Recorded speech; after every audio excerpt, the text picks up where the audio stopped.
की ओर तनिक भी नहीं हुआ। ये वाकई आश्चर्य की बात है। इसका रहस्य तो स्वयं स्वामी जी ही जानते हैं। इस त्रिवेणी से छोड़ी गई शुद्ध वायु या ऑक्सीजन हमारे शारीरिक और मानसिक स्वास्थ्य के लिए अत्यंत लाभकारी है। इसके नीचे ध्यान आदि करने से मन शांत और बुद्धि बलवान होती है। अनेक प्राकृतिक और आध्यात्मिक गुणों से युक्त ये त्रिवेणी कुटिया में विशेष स्थान रखती है।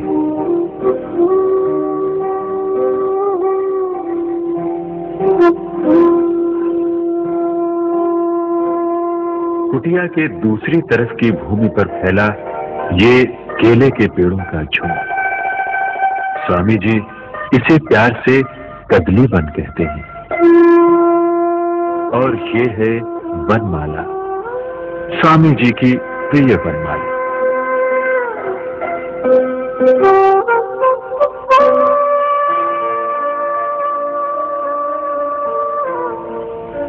केवड़ा, इस उपवन को महकाता हुआ केवड़ा, और इसके साथ ही किसी पर्वतीय स्थान की याद दिलाता ये चीड़ का पेड़। मगर सबसे बड़ा आश्चर्य तो ये है रुद्राक्ष। इसी फल के पक जाने के बाद इसका बीज रुद्राक्ष कहलाता है। इसके आध्यात्मिक और औषधीय गुणों को कौन नहीं जानता। ज्यादातर नेपाल और तराई के इलाकों में होने वाले इस पावन वृक्ष का यहाँ की मिट्टी और जलवायु में फलना फूलना वाकई आश्चर्य की बात है। स्वामी जी के कर कमलों से लगाए इन 2 रुद्राक्ष के वृक्षों पर 5 मुखी, 3 मुखी, 2 मुखी ही नहीं बल्कि दुर्लभ 1 मुखी रुद्राक्ष भी उगते हैं। ये किसी महापुरुष के शुभ संकल्प का ही तो फल हो सकता है। ये है मुश्क काफूर यानी कैम्फर। इसका कई औषधियों में प्रयोग किया जाता है। अपनी सुगंध से वातावरण को शुद्ध और सुगंधित बनाते इस कपूर के पेड़ की छाया में अनेक औषधियां तैयार की जाती हैं। तरह तरह की जड़ी बूटियों से बनी इन दवाइयों की पिसाई, छनाई, गोलियां बनाना और खुराक आदि तैयार करना, ये सब कार्य भक्त स्वयं अपार श्रद्धा से करते हैं। बच्चन सिंह जी, आपको यहाँ पर कितने साल हो गए? 40 साल हो गए। तो आप दवाओं के बारे में जो स्वामी जी का यहाँ पर कार्य होता है उसकी देख रेख आप करते हैं? हाँ, कर रहे हैं। अच्छा, तो ये जो नुस्खे बताए हुए हैं किसके हैं? स्वामी जी के हैं। तो यहाँ पर किस किस रोग की दवाई दी जाती है? कैंसर, पथरी, शुगर, बवासीर, ऐसा क्या करते हैं जो स्वामी जी कह देंगे वही कम कर देंगी है। सर्दपूर्णा दवाई बनती है तो खीर दे विच पा के रात नूं सर्दपूर्णा की रात नूं रखी जाती है चंद्रमा के रोशनी दे विच। सारी रात वो दवाई जिहड़ी है वो चंद्रमा दी किरणा उस दवाई के उपर पैंदियां। तकरीबन 4 बजे तड़के स्वामी के आशीर्वाद के नाल उन्हां दी दृष्टि पवा के दवाई रखी जाती है। उन्हां दी दृष्टि पवा के दवाई वरतनी शुरू कर देंगे। रोगी जो आने हजारां की तादाद च आने, लगभग 15-20 हज़ार बंदा जोड़ा है वो शब्द पूर्णिमा कराई विखे कुटिया पहुंच जाता है। तो यहाँ दवाई लेने का तरीका क्या है?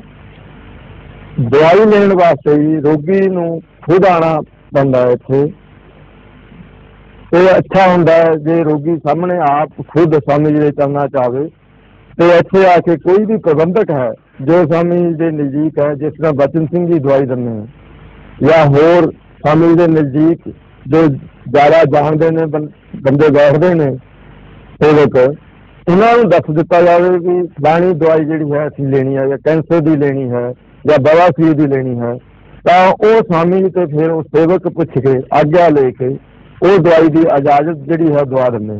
ये तैयार हो रही है बड़ी गोली। आइए हम भी इसकी विशेषता जानें। महामृत्युंजय जी बनी है, उनके 24 अक्षर है, उनके 24 अक्षर पर बनी है। तो लगभग कितने लोग रोज दवाई ले जाते होंगे? अच्छा, 100 भी आ सकता है, 50 भी आ सकता है, 200 भी आ सकता है। ठीक है बच्चे ने। तो इसके लिए आप कुछ पैसे वगैरह भी लेते हैं? हाँ, बिल्कुल मुफ्त, सब मुफ्त। कभी पैसा दो नहीं, सानू भी कढ़ना नहीं। ये तो चीज है,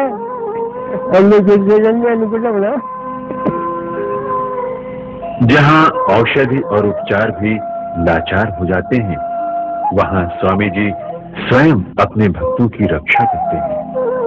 मैं अपने दफ्तर में बैठा हुआ था, बैठे हुए मुझे वहाँ दौरा पड़ गया। मुझे तो उसके बाद सोच नहीं, बच्चे मेरे नए वो पीजीआई ले गए।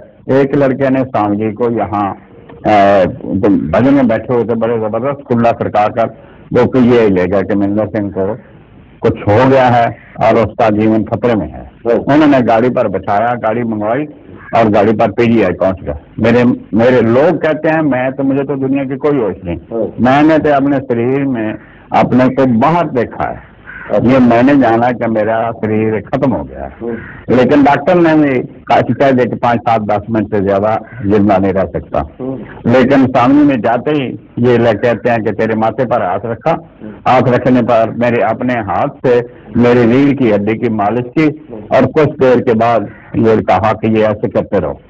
और आधे घंटे के बाद मुझे फिर दोबारा ऐसा मालूम हुआ कि मैं शरीर से बाहर निकला नहीं हूँ, तो मैं फिर दोबारा दाखिल हो गया, पुनर्प्रवेश करके नया जीवन दिया। ये मेरा आजकल जो जीवन चल रहा था वो स्वामी जी की कृपा है, ये जीवन उनका ही दिया हुआ है। ये जैसे कि मरे होकर जिंदा कर देना, ये इनकी ये कृपा है। आज का जीवन मैंने भी उनके अर्पण ही किया हुआ है। लाख तरह के भोग जगत में, लाख तरह के रोग, कट जाए हरि नाम से, तन मन होए निरोग। स्वामी जी बताते हैं कि आनंद जो है, पूरा आनंद है, उसकी प्राप्ति के लिए हमें वैसा ही बनना पड़ेगा। जो क्या कैसे बनना पड़ेगा कि हम देखना पड़ेगा इस विश्व के पीछे क्या है। इन विश्व के पीछे चेतन है, शक्ति है, फोर्स है, पर हम क्या देख रहे हैं? हम हमेशा फूल देख रहे हैं, फूल में लिप्त हो जाते हैं। अनेक गायकों, चित्रकारों और कवियों ने भी अपनी रचनाओं और कृतियों द्वारा स्वामी जी को अपने श्रद्धा पुष्प भेंट किए हैं। अनमोल लुटा दिया ज्ञान बल्ले बल्ले ओए, भगतों पर होए कुर्बान बल्ले बल्ले ओए। स्वामी जी तो बड़ा ज्ञानी है, वो तो शब्दों से बाहर है। उनकी जो भाव मेरे मन में उनके लिए प्रकट हुए, उनको मैं अपनी कविता में सुना रहा हूँ। संत सन और सखा न कोई, जगत में और सखा न कोई। एक दर्शन से कर्म विनाशे, भाग जगाए सोए। एक मुस्कान भरम सब काटे, सरल निराशा खोए। एक दृष्टि अमृत बरसाए, जन्म जन्म मल धोए। एक नूर से चित्त पर बोधे, अंधकार सब खोए। एक क्षण के सत्संग से मनुआ, निर्मल निश्चल होए। एक सिमरन से सुर को धारे, अनहद ताल पुरोए। एक अनुभव से एक मिला दे, दूजा रहे न कोई। मन मंदे हर आंध बढ़ा दे, हर जागे हम सोए।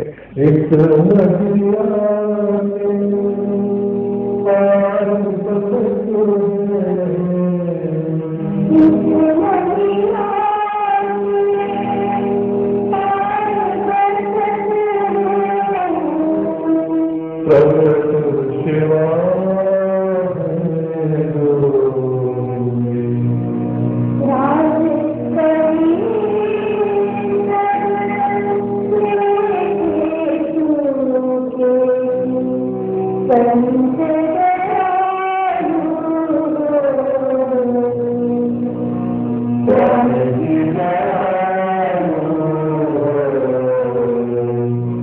देखिए कि आपने